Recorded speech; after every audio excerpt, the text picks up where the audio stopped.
For improved system performance, long-term financial returns, and less risk on your PV projects, look to the proven performance of DuPont Materials and Solutions.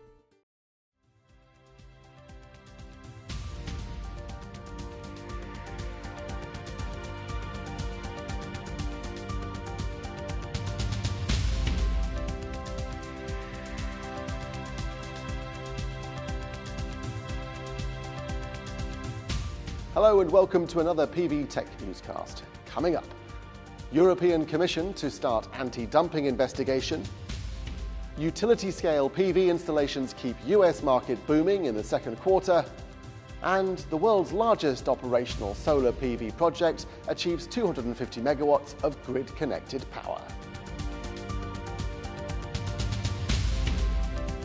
The European Commission will conduct an investigation into anti-dumping claims initiated by SolarWorld and more than 20 European companies within the PV industry.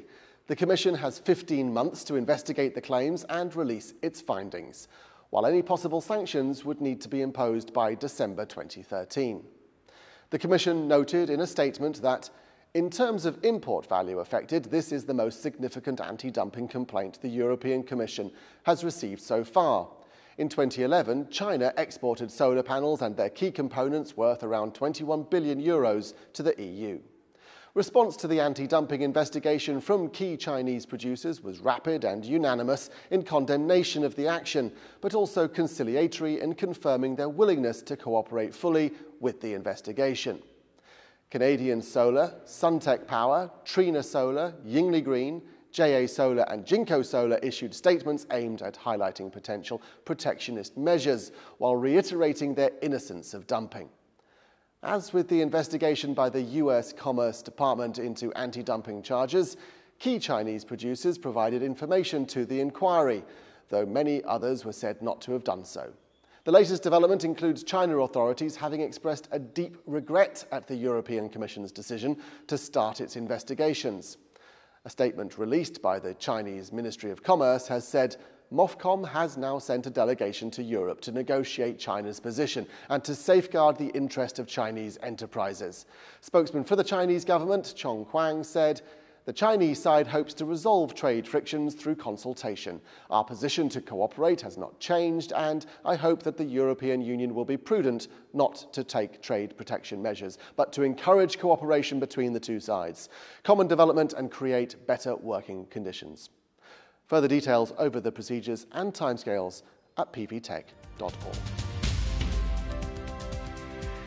Now, despite concerns over hurricane weather conditions dampening Solar Power International, the largest PV event in America being held in Florida this week, a new report from GTM Research and the US-based Solar Energy Industries Association set the tone for the event as the US PV market continues to boom.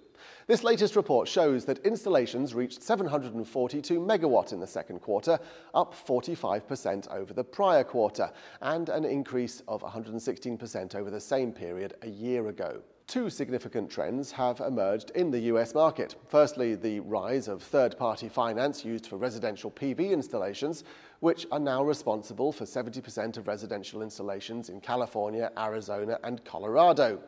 The quarter was also dominated by utility-scale project installs, which accounted for 447 megawatts. Full-year forecast for PV installations was said to be 3.2 gigawatts, up 71% over record levels set in 2011. The report also noted that there were 3.4 gigawatts of utility-scale projects under construction, which would lead to around 1.1 gigawatts of this pipeline coming on stream before the end of the year. The largest operating PV plant in the world has had 250 megawatt of peak generating capacity connected to the grid. Supporting the strong growth in utility-scale projects, the $1.8 billion Agua Caliente solar project is currently under construction by First Solar in Yuma County, Arizona, and will have a generating capacity of 290 megawatt when completed in 2014. The Agua Caliente project incorporates First Solar's CAD-TEL thin-film PV modules, as well as its latest advances in system layout and design, optimized balance of system components, and integrated workflow engineering. Increased losses posted only a few weeks ago have forced Trina Solar to streamline its business operations to reduce operating costs that include job losses. According to a statement posted on its website, the restructuring comes after reporting a catalogue of woes in its second quarter financials, as well as a management reshuffle and the exit of its CCO. Management said that the key action was to separate its PV module operations from its PV systems business operations.